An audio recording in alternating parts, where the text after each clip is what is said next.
Today, we're going to see the long-form pitch from Circle Optics. If you're not familiar already, Circle Optics is developing a unique and novel solution that allows you to capture 360-degree spaces, but using way less computing power than is otherwise needed today. This makes it really unique and novel. It means that 360-degree view can travel, it can go places. It can actually give you a real-time 360-degree view of a space that can't be done today, and that's what makes it super cool. It's no surprise that these folks are getting traction in the defense industry. You can imagine a world where there's a soldier on a field, he has to disarm a bomb, he needs to see that 360-degree view, he sends in a small drone or a robot, he gets that instant feedback, and he can save lives. That's what makes Circle Optics unique, and something that's not possible today. So today we're going to hear from Zach and Ian, who graduated from the University of Rochester, where I also went to school. But what you might not know is that Rochester, New York is a hub for the optics industry. 50 to 100 years ago, in fact, Kodak was founded 150 years ago. These were some of the hottest tech companies on the planet. People were flocking to Rochester, New York. So we're going to hear a little bit more from Zach and Ian for their company, Circle Optics. Let's go check it out. For the solutions that are currently in the market, part of the big drawback is the amount of time that is sort of spent in the stitching process. Can you walk me through that layer of your process and do you actually save time? Is the quality of the output of the image comparable? Is it better? Walk me through some of that. Yeah, sure. Stitching together video requires a heavy computer to give you a sense of perspective there. The Olympics was live streamed to viewers across the country for virtual reality.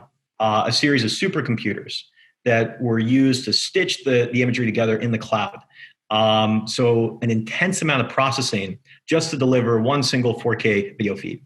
Yeah. And that's basically state-of-the-art technology when it comes to virtual reality video, 360-degree video. Nowadays, you need massive server trucks, massive AWS serving compute power to be able to live stream a solution. Typically, most solutions are not live stream based. Because we don't have the processing, there are no circles overlapping, no circular fields of view overlapping. Because the fields of view naturally come together, we get a perfect image directly at the source, at the level of the hardware. We spit out a perfect image straight off the bat, what you would get if otherwise you had your supercomputers in the cloud basically processing the data. And this opens up the game to a variety of industries that use 360, want that real-time aspect, and the ability to see the video right away without delay. And to add to that, Zach's talking about these, supercomputers in the cloud. Our system actually runs 500 lines of code to put this together. It's a simple lookup table. So we're able to today, even with our alpha prototype, live stream our content. We take the camera, we plug into a computer, we take the computer, we plug into an Oculus headset, and in real time, you can see what that camera is seeing.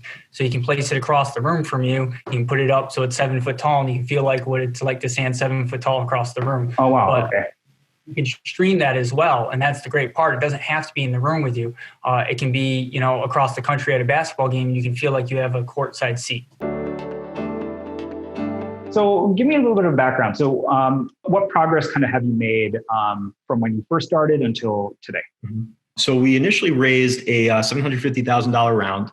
With those funds, we were able to pull together the initial prototype that proves out the concept. You can actually see a live stream image from an Oculus Rift headset. Mm-hmm. We also filed for the initial IP, which we got awarded in the United States, Europe, and several other countries, that protects the generic claim set around polygonal lenses having polygonal fields of view that tile together. Okay. We're most of the way through, 2/3 of the way through our second key raise of $1.5 million, which is used to now take that prototype and build a production quality system that's able to capture 60 frames a second, very high quality color. It can be used to live stream events and really show off the technology.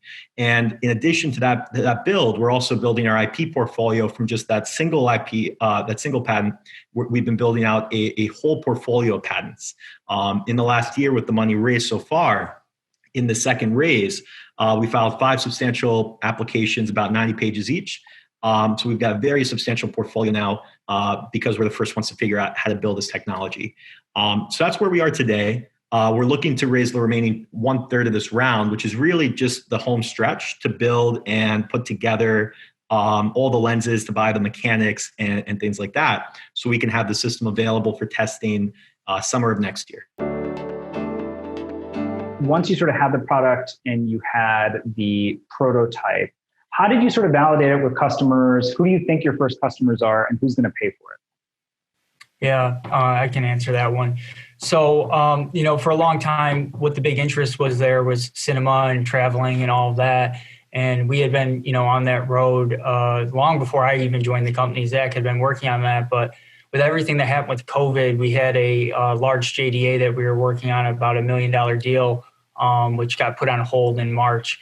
At that point in time, we, quickly decided that we had to pivot, and we looked around and we said, well, who still has money right now? And we said, well, the government has money.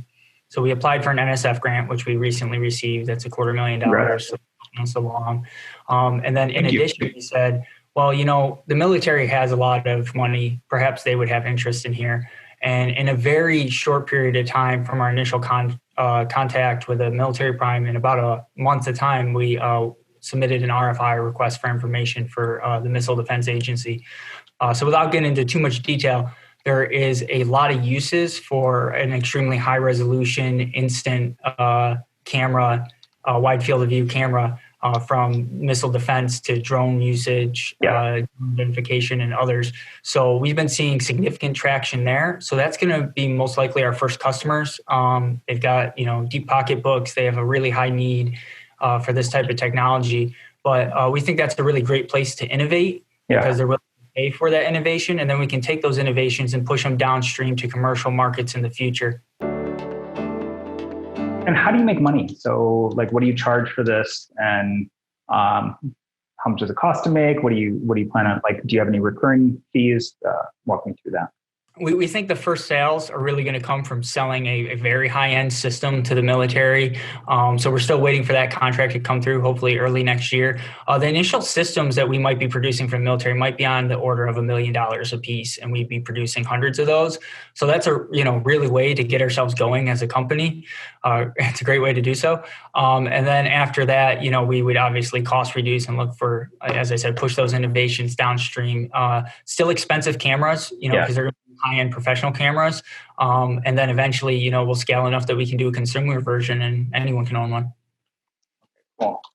And so do you plan to make money in the selling of the hardware? Is there going to be a software component? Can you walk me through some of that? We're not going to do the manufacturing ourselves of all these systems. We're a small company. We've got great R&D staff, former principal scientists from companies like Kodak and IMAX. But, we don't have the ability or the know-how to do a large-scale manufacturing operation. Yeah. So it's going to be really important for us to find partners who have expertise in certain fields, whether it's drone cameras, security cameras, professional cinematic cameras. And we're going to partner with them, produce the first system, and then they're going to be able to scale it up, and we'll have a profit share of some sort. So that's going to be the structure moving forwards. What is your expected COGS on them, and then what would you anticipate selling them for? Yes. So the expected COGS on the initial units for military and defense, and this is part of the reason we're really aiming for that market to begin with. Manufacturing optics at small scale is very expensive. Yeah. So the typical COGS on a system is around $300,000 to $500,000 plus. So you really need these $2 to $3 million development deals to be able to produce these optics in small scale. Yeah. That makes military really a perfect medium for that. We've done some analysis with leading camera companies, OEMs, that basically suggest once we're ready to accelerate this and produce not just 10 units, but thousands of units, we've worked out all the kinks, we have our DFMs down. Once we're at that stage and we're ready, the same lenses we're producing today can be produced for an order of magnitude lower cost and up to 2 orders of magnitude lower cost. So they can be produced much more cheaply once you move the volumes to thousands of units, tens of thousands, hundreds of thousands. Okay. That's the approach that. And so of the 300 to 500 now, how many lenses go into each product? And then what is the approximate, I'm really just trying to get a range for how much of the end device can come down through scale. We have 11 camera channels. It's the same company that does the optics on the Mars rover. So very expensive prototyping house, prototyping shop, does very good work, but they're really meant for one-offs, really a demonstrator model. By the time we look to scale, the price is just directly tied to the volumes that you can work with, and that affects the choice of vendor manufacturer that you can work with. And that's why you get those price cuts. It's just the economies of scale when it comes to optics. Okay, got it. Can we actually talk through competitors a little bit? So there's sort of like a long graveyard of these like 360 companies. What do you think is going to be different in the market today? I would say the biggest aspect here is when it comes to virtual reality, the market is still very tiny. Part of the reason it's tiny is because there's not a lot of content. It's very hard to make a business there. Yeah. But that's where every 360 camera company is currently focused. We're able to actually address a wide variety of applications that can't be addressed by other camera manufacturers, such as military defense. You can take those same cameras that work in VR, where you're able to spend months and months in post-production stitching things together, and apply to a missile defense application where you need to detect the missile in real time with no limit whatsoever. So we're in a unique position where we can really start at these premium markets that no one else can explore and touch, because we have this advantage where all the output is instantaneous in real time. And later, once the virtual reality market develops and matures, we'll be at a perfect place in terms of our technology capabilities, because we'll have expanded our portfolio with all the projects that we've done in military and these industrial applications requiring real time, and we can transition that technology at the right time into virtual reality. But we don't have to be at the whim of how the market's doing. Yeah, okay. Yeah, that makes sense. So let's talk a little bit about your financing. So you mentioned that you've already raised a $750,000 pre-seed. When was that, and from who? Yeah, that was back in 2017, and that was from friends and family. And the second round we raised with outside angel investment, and namely a bunch of angel investors around Rochester, and led by Luminate Accelerator, based in Rochester. As well as grant funding is another huge component of that. Outside of our NSF, we've received some grant funding from local company Argini, sponsors, local manufacturers, and you can get some grants from them too. Oh, cool. I didn't know that. And so what are you looking for in an investor? I think for us, it's really important in the investors that we find that it's someone who understands the market and high tech. This is deep tech, and sometimes it's slow, and it's really capital intensive. So someone that has experience with that, understands that, and they have the patience. We're not a SaaS company, so we can't, take money from someone who expects us to operate like a SaaS company. Yeah. Additionally, our investors, we don't see them as just someone to put in money. We like to have a relationship with them. So, in addition to just, being able to call them up on the phone or have them call us up on the phone whenever, we like someone that, wants to ask the questions, wants to understand what's going on, and is happy to make introductions for us.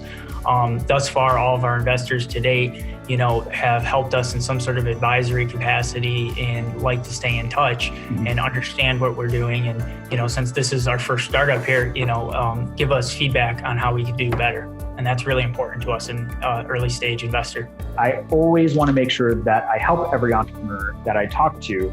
And so if the partnership isn't that excited about it, there are other investors that I think would make sense. I want to make sure that we get you connected with other investors if it's not right for us. If we're going to get introduced to them, we'll have to come up with a plan of what to do with more money. Yeah, that's right. Yeah. So thank you, Zach and Ian, for pitching us. And so this pitch, Zach and Ian, they're currently raising their seed round. And so in this case, Circle Optics is just a little bit too early for us, but it's something we're keeping an eye on. If they can show us that their revenue is stable and sustainable over time, and we have a chance to talk to some of those customers, I think it's something that could persuade us. Because there's actually some really good parts about this. If they sign up defense customers, those are super, super long-term clients. And in fact, because of their novel, patented solution, it's going to be hard for any competitors to catch up. And so that's when, as an investor, somebody like myself starts to get excited. That durable, long-term, sustainable revenue, it can go on for decades. And that's something that's really easy for us to value and get excited about. So thank you, Zach and Ian, for pitching. As always, we give $100 to mental health charities every time somebody pitches us. And so thank you, Zach and Ian, for making that possible. This is Encore from divide by 0.